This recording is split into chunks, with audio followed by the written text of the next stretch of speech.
Ezekiel saw the wheel. This is the wheel he said he saw. These are unidentified flying objects that people say they are seeing now. Are they proof that we are being visited by civilizations from other stars? Or just what are they? The United States Air Force began an investigation of this high strangeness in a search for the truth. What you are about to see is part of that 20-year search.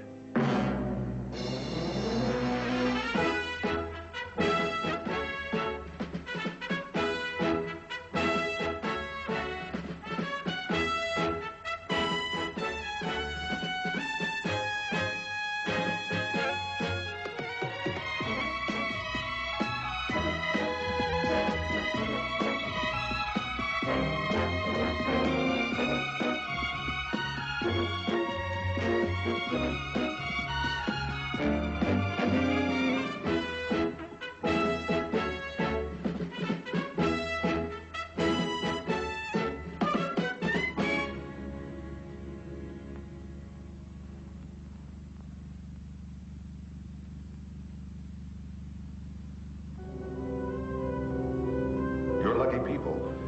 In 6 months, these will be flying around the world non-stop. Every airline, every country will be flooding us with orders.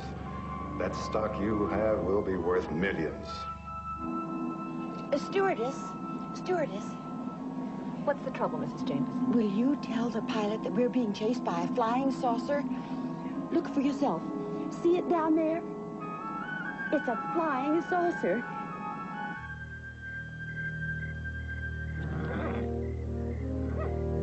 You be a good boy now, Patch. We'll go riding in the morning.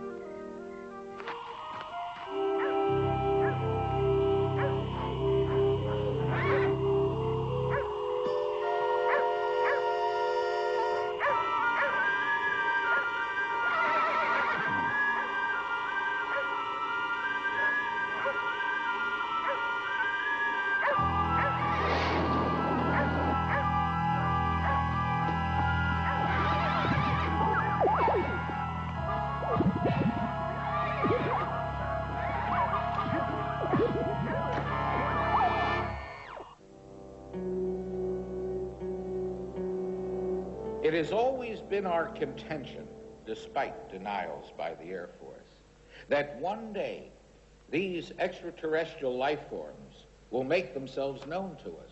Excuse me, Professor Hollander, but I thought the thrust of your argument has been that they already have made themselves known to us.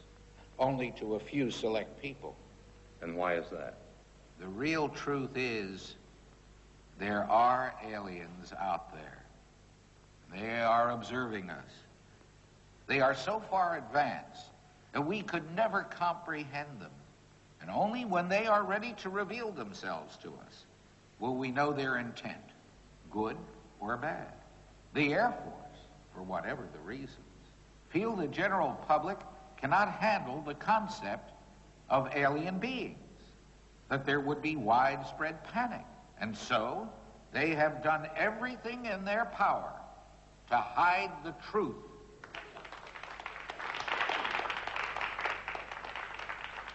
The Air Force formed Project Blue Book for 3 basic purposes. First, to determine that there was no threat to our national security. Second, to preclude technological surprise. And third, and probably most important, to prove the existence of UFOs. Yes, that's right. To prove their existence, because as the professor is aware, a negative hypothesis cannot be proved. No one can prove that flying saucers do not exist, only that they do. But so far, there's been no hard evidence to confirm their existence. What does it come down to, ladies and gentlemen? The bottom line. Just this. Each person must ask themselves, what will I accept in the way of evidence to make me believe? And only you can answer that question.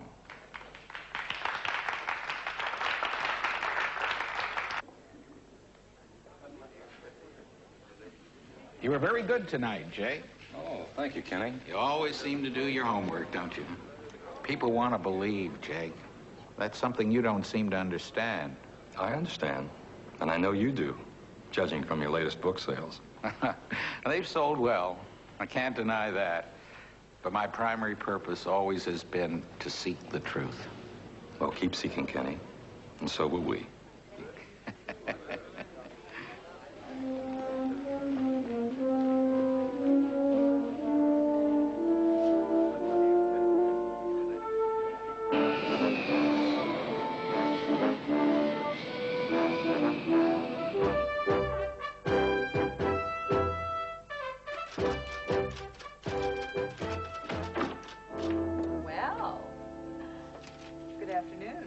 Some affair last night. Yeah, very nice.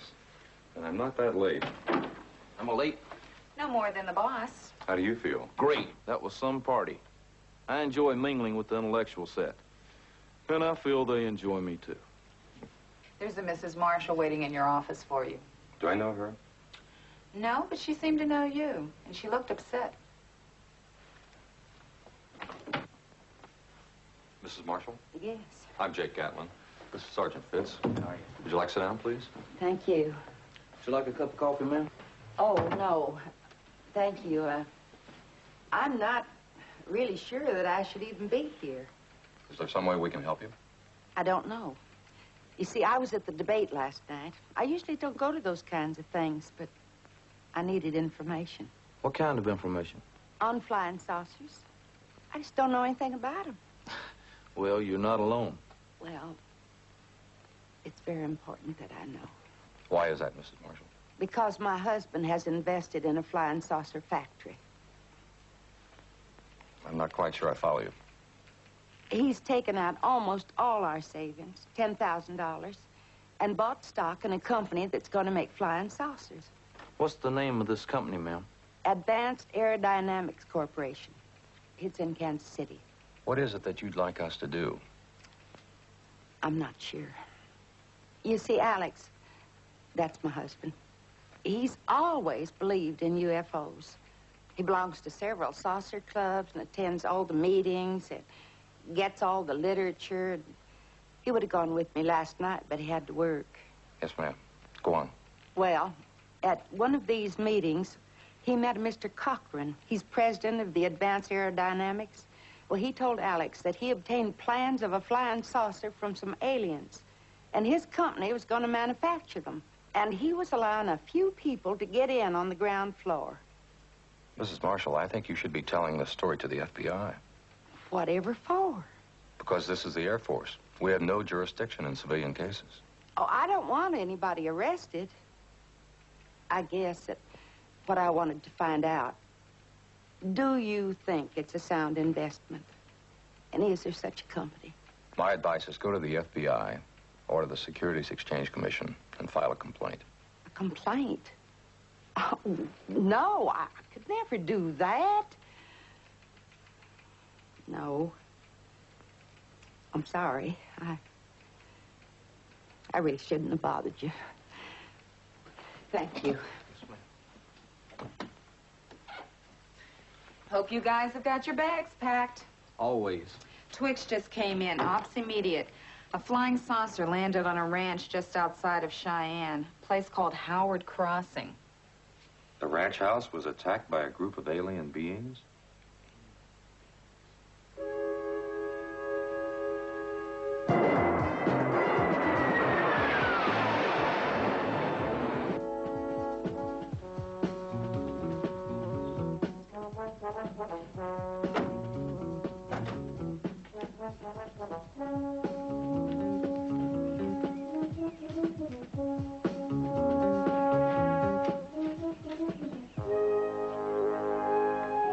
Mr. Carlson, some people from the Air Force here to see you. Hello, Mr. Carlson. I'm Jake Gatlin. This is Sergeant Fitz. Hi, sir. We're with Project Blue Book. This is Sergeant Hammond, our radiation safety expert. Dr. Forrest, our staff psychologist. Oh. Well, this is my wife. Hello. And my daughter. Hi. And my son.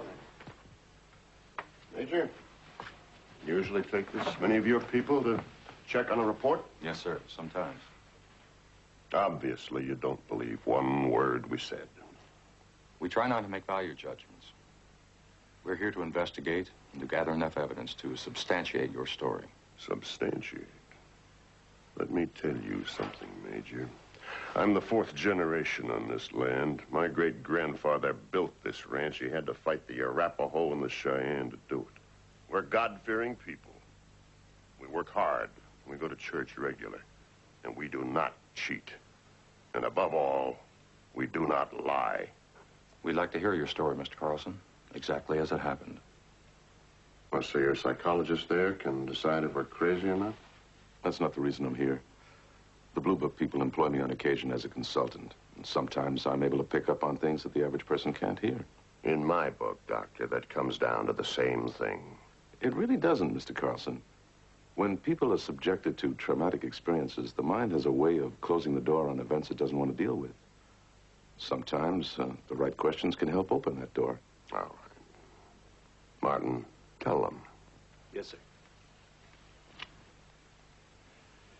Well, it was the night before last. We'd just gotten home from a revival meeting over at Howard Crossing. Jeannie, my sister, had gone out to the stable to check on her horse.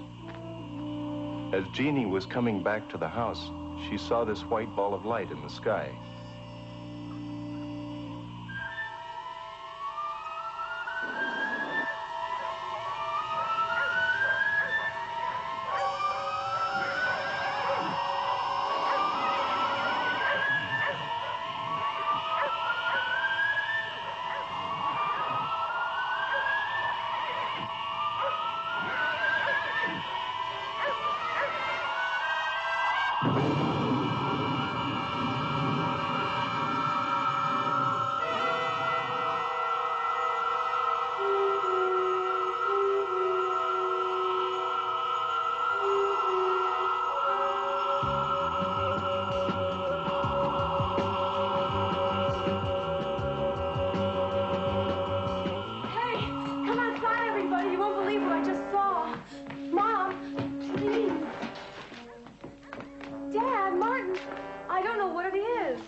Probably a shooting star. I think you're letting all those flying saucer reports go to your head, little sister. I think it's those acting lessons you've been taking over college. Well, whatever it was is gone now.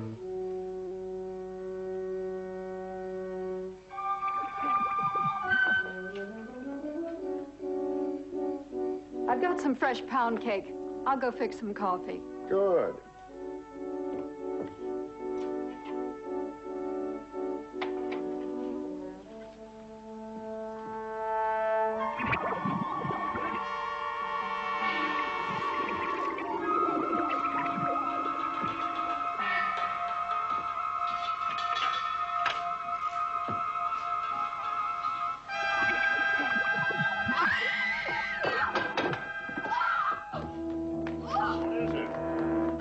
Outside. I don't know what it is. Stay here. Come on, Martin.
lights. Jeannie, call the sheriff.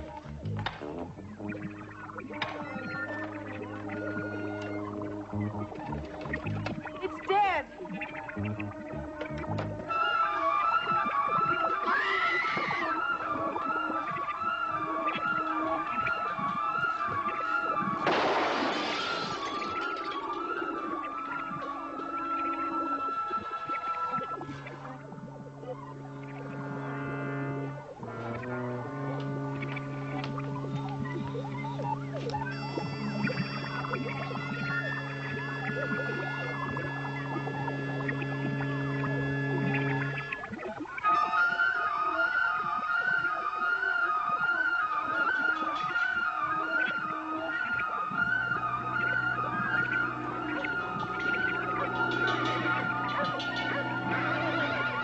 We waited for an hour. Then when nothing else happened, I ran for one of our cars and went to get help. And all of you saw these figures, whatever they were. That's right. And Jeannie, you're the only one that saw the ball of light. Yes. Mr. Carlson, what was the nature of that revival meeting you attended? What a revival meeting is, a reaffirmation of your faith in God. We didn't discuss spacemen or flying saucers, if that's what you mean. Mr. Carlson, if it's all right with you, we'd like to check out the landing area, take some soil samples, and check on any physical evidence. You go right ahead. It's your job, I guess. I'll go with you. I'll show you the spot where it landed. All right. The doctor and I have a few more questions we'd like to ask you. Fire away. Do you think it's possible that the figures you saw could have been animals? No, I hit that thing with a full load of double-aught buck. If it had been an animal, I'd have killed it. And that face I saw in the window was no animal. At least nothing I've ever seen before. It was dark out there. When you fired, you could have missed. It wasn't that dark. It was a full moon. Sometimes, under certain conditions, what we think we see is really something quite different.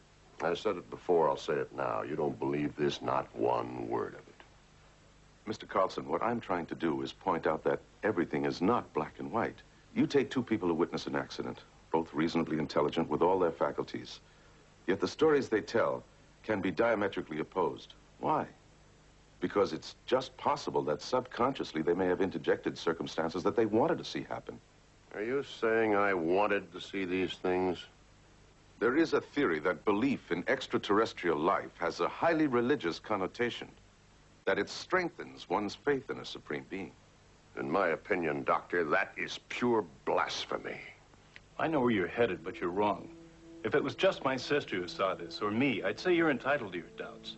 But my parents have never believed in any UFOs or things from outer space. If my father says he saw space people, sir, you'd better believe him, because it's gospel.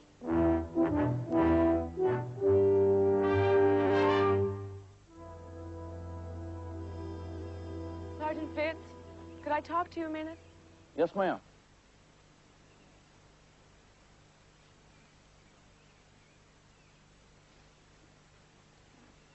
Terribly upset about this whole thing. Yes, ma'am, I can understand. It's not for myself, really. It's my parents I'm worried about. I'm afraid of what people are going to say about them. Your dad doesn't impress me as the kind of man who'd let something like that bother him. You don't know him. His reputation is his life. Well, every rancher around here looks to him for leadership. Anything that would damage his credibility would hurt him terribly. I understand. Running a ranch is not all fun and games. In these last couple of years, we've had more than our share of problems. What kind of problems? Drought, labor disputes, the rising price of grain and the falling price of cattle. Government regulations, you name it, we've had it. Last month, we even joined a tractor strike. You having financial troubles? My father's applied for a bank loan. It's only the second time in his life. He's borrowing a great deal of money, and if the loan doesn't go through, I don't know what will happen. And you feel with all this going on, the bankers might lose faith in your dad? That's why you people have got to prove our story's true.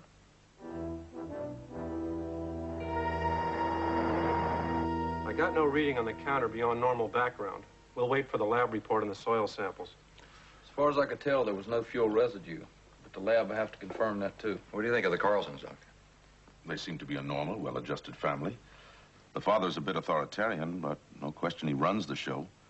Other than that, I noticed no deviant behavior. What about the daughter? Bright, impressionable, but hardly the hysterical type. You think this group is capable of making up a story and then sticking to it as a family? Possible.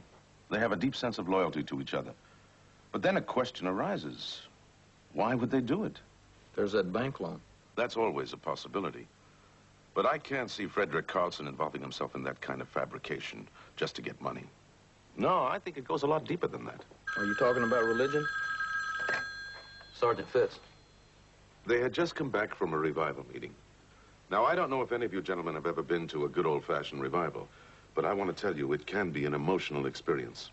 So, let's suppose the Carlsons come home from one of these meetings.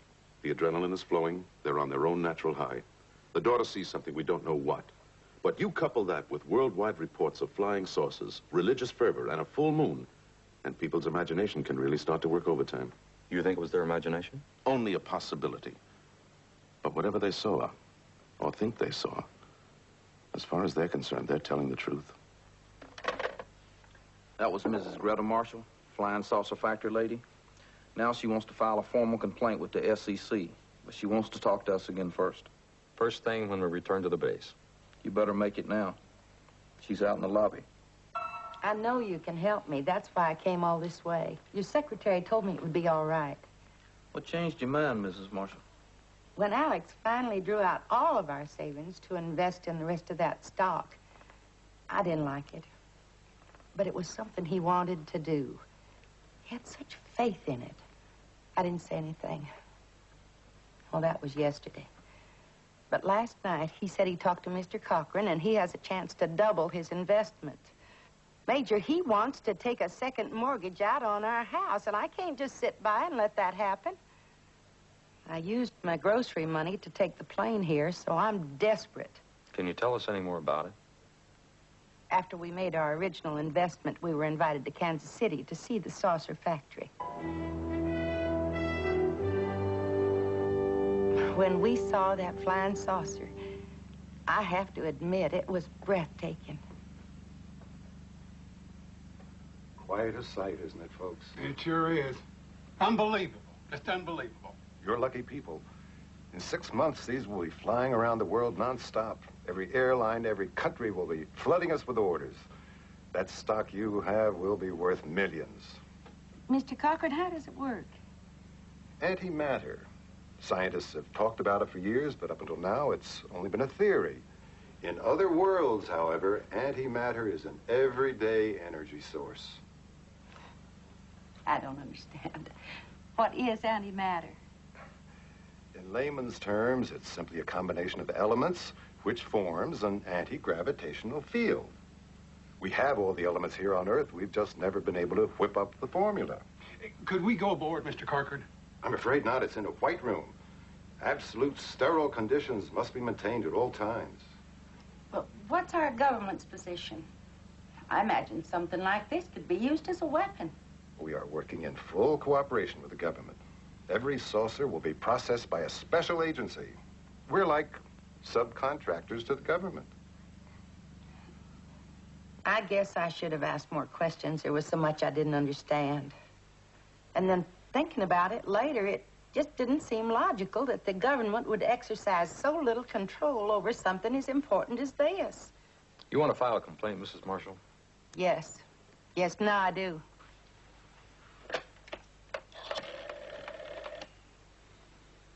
Operator, would you please get me Gordon Sandler in the local FBI field office in Dayton, Ohio? I thought maybe you'd like to see this. We got it with our stock certificate. Is this what you saw at the factory? Yes, it is.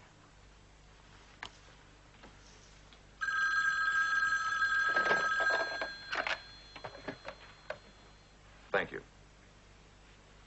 Hello, Gordon. How are you? Fine, Jake. Yourself? What are you doing out in Wyoming? As if I couldn't guess. You guessed. I think I have something for you. Go ahead. Do you have any input on Advanced Aerodynamics Corporation? Some kind of stock promotion, I think. We've heard some rumbles. Oh, a man with the name of Darrell Cochran is selling stock in a flying saucer factory. I have a Mrs. Greta Marshall here with me. Her husband has invested heavily in this scheme, and she wants to file a complaint. All right. How do you want to handle it? You want me to contact the field office out there? No, Mrs. Marshall lives in Dayton. Well, where's this factory located? Kansas City, Missouri. Are you willing to work with us on this one, Jake? We could use your expertise. Are you invoking posse comitatus? Right. You give us an assist, we'll handle everything else. Be a pleasure. You'll be working with Walter Hillman out of our Kansas City office. I'll make the arrangements. Right. Okay, thanks, Gordon. Okay, Mrs. Marshall. You go to the local FBI office in Dayton. You see Gordon Sandler. He'll help you file a complaint, and you take your stock certificate with you. Gordon Sandler. Yes, ma'am. Now, do you think that Mr. Sandler can get us our money back? I don't know, but he'll sure keep you from losing any more. Oh, thank you. You're welcome. Bye. Goodbye. Bye. Bye. I've seen this someplace, but I can't remember where. I got the same feeling, Major. Wonder if I might turn the beds down. Be all right? What's that? If I might turn the beds down? If so, I can get off early. It's okay. Go ahead. Thanks. Yes, ma'am. I want to watch the late movie on TV. So Wait a minute. That's where it is. Movies. I've seen this in a movie. Right. An old one. It was on the Late Show last week. I got it. The day the earth trembled. Let's get on the phone and find the studio that made the film and see if they still own the saucer. And if they don't, maybe we know who does. You'll love the picture. The spaceship lands right in the middle of Central Park, and then this tall man comes out. Yes, ma'am. We saw it. Oh, are you interested in flying saucers, too? How much do you know about them? Well, not a whole lot, ma'am.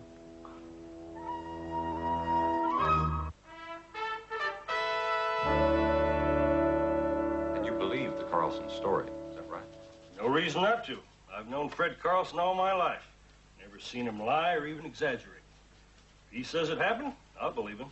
Yes, sir. I saw a UFO myself last week, a little past midnight. Big, silvery-looking thing. Followed my car for half a mile, then whoosh, just took off. They're all around us, you know. No doubt about that. Sheriff, what about animals not native to this area? Does anyone own any kind of exotic pets? No, not that I can think of. Oh, now, wait a minute. I just remembered. A couple of months ago, a small traveling circus come through here. Two of their chimpanzees escaped. You know, monkeys. We looked for them for days. Never could find them. You trying to say that's what Carlson saw? I don't know. It's possible.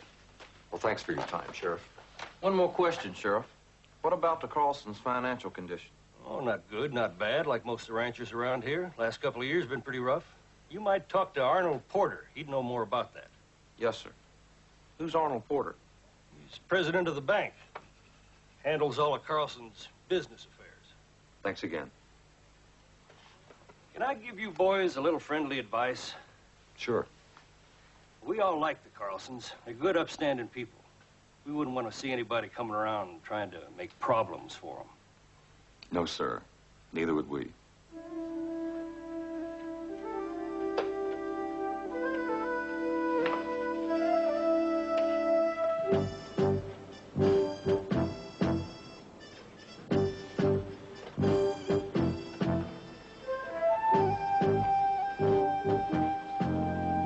Mr. Porter?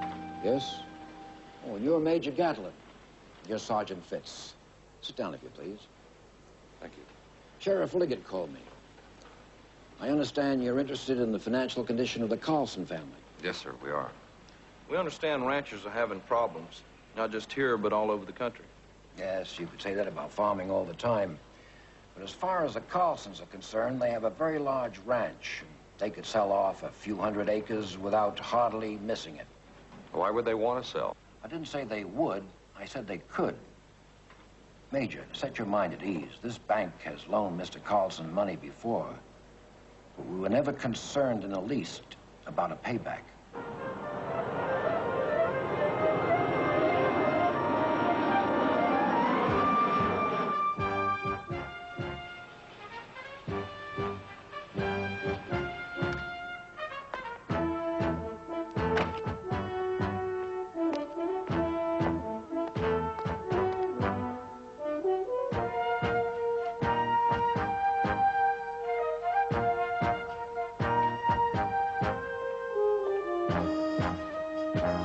Yes, Lord Farnsworth, we have the 10,000 shares of stock set aside in your corporate name. Yes, sir, that'll be fine. Oh, by the way, how's the weather in London? Well, it always is this time of year, isn't it? Nice talking to you, sir. See you next week in Paris. Goodbye, sir. Can I help you? Yes, sir, I hope so. I'm looking for Mr. Darrell Cochran. What do you want with him? My name's Bill Thomas. I'm only going to be in Kansas City a couple of days, and I'd like to talk to Mr. Cochran. How interesting. Why? Well, I was talking to Alex and Greta Marshall before I left home, and they told me about your plans. I gotta tell you, I'm excited about this. Excited about what? The factory, the flying saucers. You're a friend of the Marshalls? Sure am. Alex and I belong to a great many saucer clubs. We subscribe to all the literature. Alex just told me about this, and I want to get in on it. Well, what did you say your name was? Bill Thomas.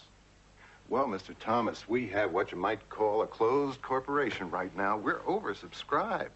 Oh, well, I'm sorry to hear that. You see, Alex is having trouble with his wife, and if I could go back to Dayton and give her some assurance. Besides, I really want in. I have the money. I see. Well, Mr. Thomas, would you happen to have the Marshall's phone number? Yes, sir. They live on Bradford Avenue in Dayton, Ohio. The number is 555-3712. And I'd still like to say hello to Mr. Cochran. He's busy dialing the phone. He'll talk to you in a minute.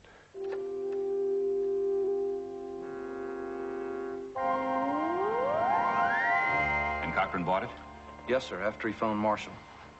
We were a little concerned. We had to have a long talk with Alex Marshall to set this up. He's positive he's in on a moneymaker. So the only reason he'd go along is to make liars out of all of us.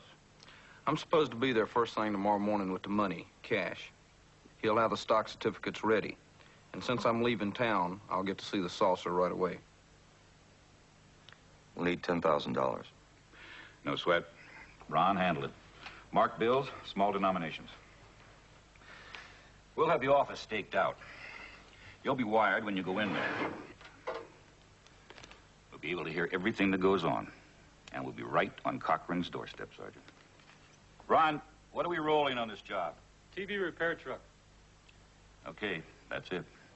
Yes, sir, I understand. Cochran's got a record. Goes back a long way. How much you think he's pulled in on this scheme?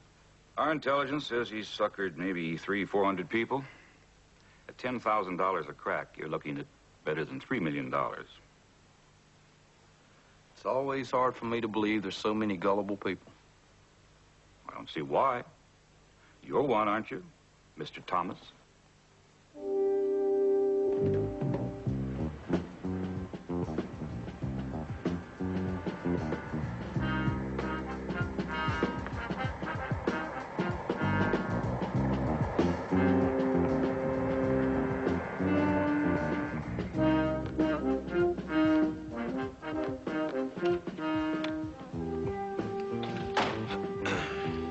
Okay? If so, hit your foot brake.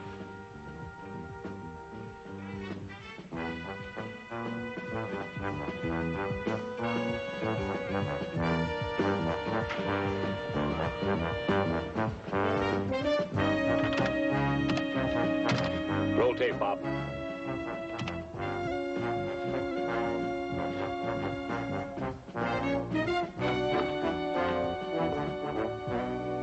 Good morning, Mr. Thomas. Right on time. Yes, sir. I have all the papers filled out and your stock certificate ready. You did bring the money. Yes, sir. It's right here. Phyllis, would you put this in the safe? Would you sign this, please, Mr. Thomas? Yes, sir. Here's your stock, Mr. Thomas. Congratulations. Thank you, Mr. Cochran. When can I see the saucer? Right now. Come with me. Federal Bureau of Investigation. Dale Cochran? That's right. We have a warrant for your arrest. On what charge? Stock fraud, misrepresentation. I'll read you your rights. Save it. I know I'm entitled to an attorney. Everything I say you can use, and on and on. Let's go see your flying saucer. May I have the money, please? Thank you.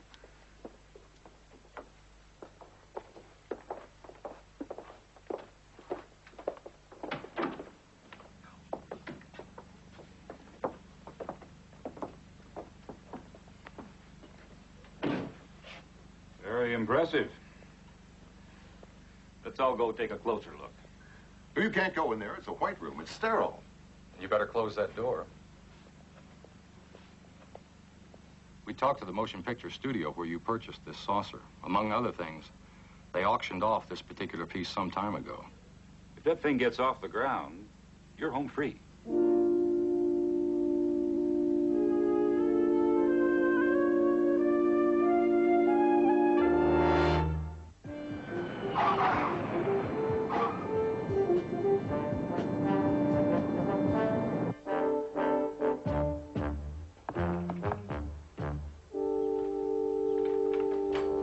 Oh, yes, sir. Come in. Hello, Mrs. Carlson. Well, Kenny, I didn't expect to see you here. Why not? Our organization gets these reports almost as fast as you do. You didn't want to waste any time capitalizing on this one, right? That has a very bad connotation, Jake. Mr. Carlson, we came back to discuss our laboratory findings with you. Good. I'm sure we'd all be interested to hear what the Air Force has discovered. All our reports are negative, sir. No signs of radiation, no indication of a landing, such as depressions in the ground, fuel residue, or burn marks. No broken bushes or limbs of trees. No unidentified footprints. Exactly what I told you they'd say. In other words, the Air Force is calling me and my family liars. No, sir. We're just saying that we can't corroborate a sighting or an encounter without hard physical evidence. Sergeant, do you believe we're capable of making up such a story? No, ma'am. Without evidence, there's nothing we can do. You say there's no evidence, huh? What about that? You think we shot out that window just for the exercise? That's evidence of a shotgun blast, but it doesn't tell us what you were firing at. Major, the other night, my father and I saw those things. We saw these creatures coming at us. They were like nothing I've ever seen in my life. We shot at them, but it didn't affect them. I can't tell you what they were, but they sure weren't from this earth. Every night we live in fear. I don't know what they wanted from us, but they could come back. And I don't know why the Air Force chooses the position it does, but as far as I am concerned, we have only two alternatives. We're either telling the truth or we're lying. There's a third. Maybe you didn't see what you think you saw. Would you like to explain that? Yes, sir. Take that ball of light that Jeannie saw. It could be what we call a paraselene, or a moon dog. Precise reflection of the moon. As for creatures, we learned a couple of chimpanzees escaped from a circus. They came through here not too long ago. Moon dogs, chimpanzees, come on, Gatlin. You really expect us to buy that? And what are you buying, Kenny? There's a lot of money to be made from this, where you're concerned. Don't listen to them. This is typical Air Force strategy. They'll stop at nothing to cover up a story. They can't solve it, they put a lid on it. I can live with ridicule, and I can live with the fact that a lot of people won't believe my story. But what I cannot live with is the thought that I could be considered a liar. A man who lied just to make $1. But that's not the case, Mr. Carlson. Well, you know that, and I know it. But what the Major said makes sense. There are going to be a lot of people who think it. I'm sorry, Professor, but our deal is off. You're being very foolish. Rest your case with the public. Let them decide. Then you tell them. My family and I, we are out of it. I spent a lifetime in this community building a reputation for decency and for honesty, and I won't have it destroyed for the sake of making money. But, Major, what happened to us did happen, and that can never change.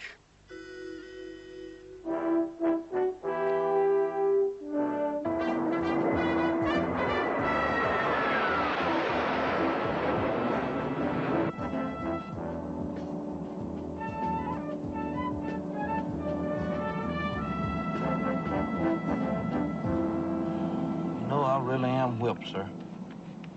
Why don't you ask the stewardess for a pillow? Grab a little sleep. You've got time. No, sir. Can't sleep on the plane. Never could.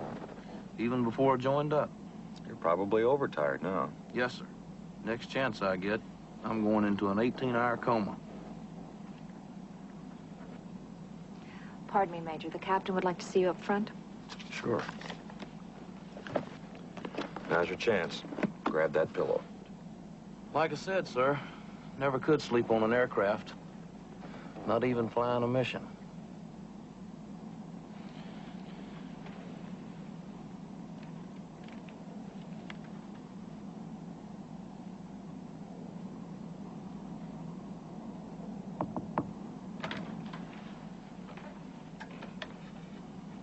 This is Captain Gordon. This is First Officer Frank King, Flight Engineer John Davis, Major Gatlin. How are you? Major? Hi. Well, I'll leave you flyboys to your war stories. John, want to go on air so I can make a little talk with the Air Force? Coffee, Major? Yes, flag, please. 3 coffees. Yeah. Good to have you aboard, Major. Appreciate the upfront view, Captain. I see you fly command.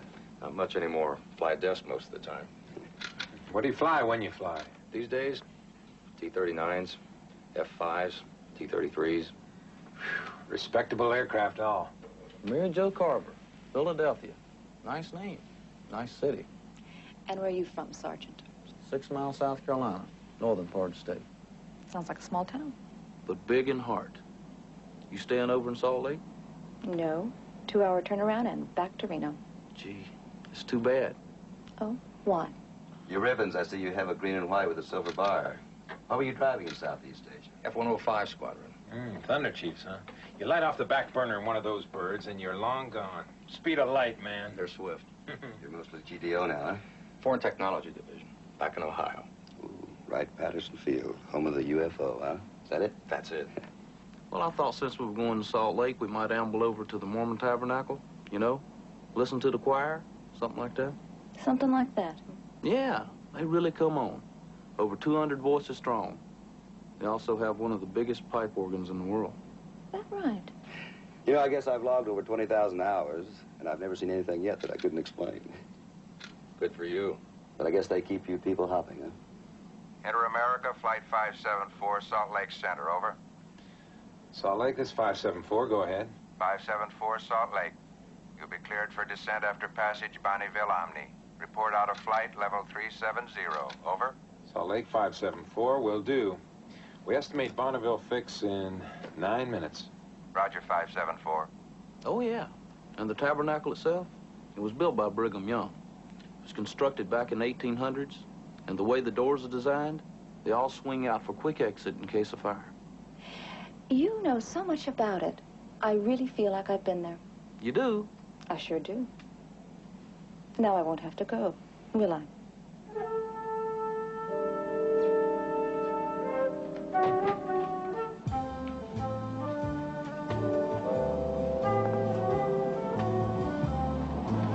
I better go sit with the Major. He gets airsick, you know.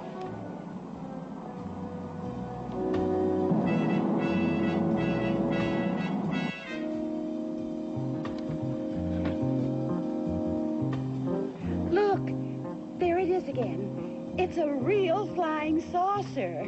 Oh, just look at it. It must be at least 200 feet long.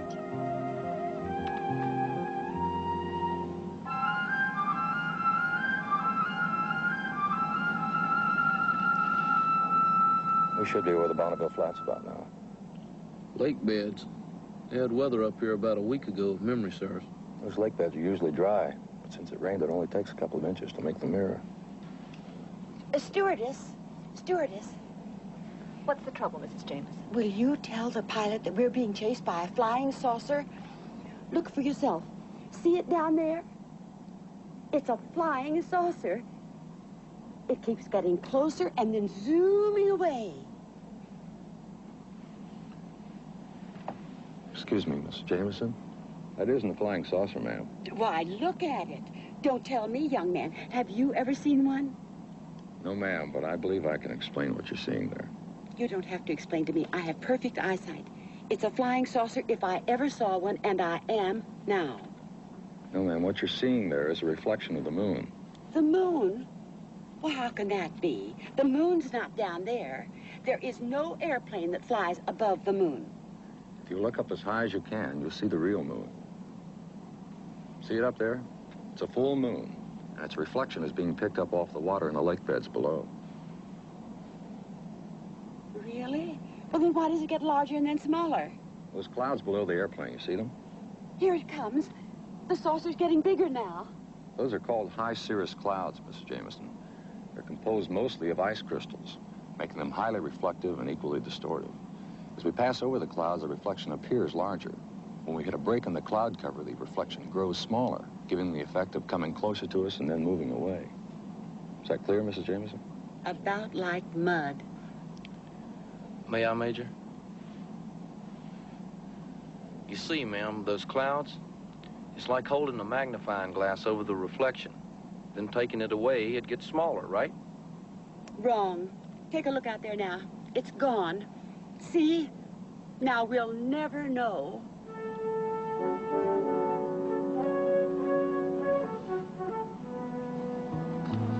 The stewardess. They're from the Air Force. They always lie about flying saucers.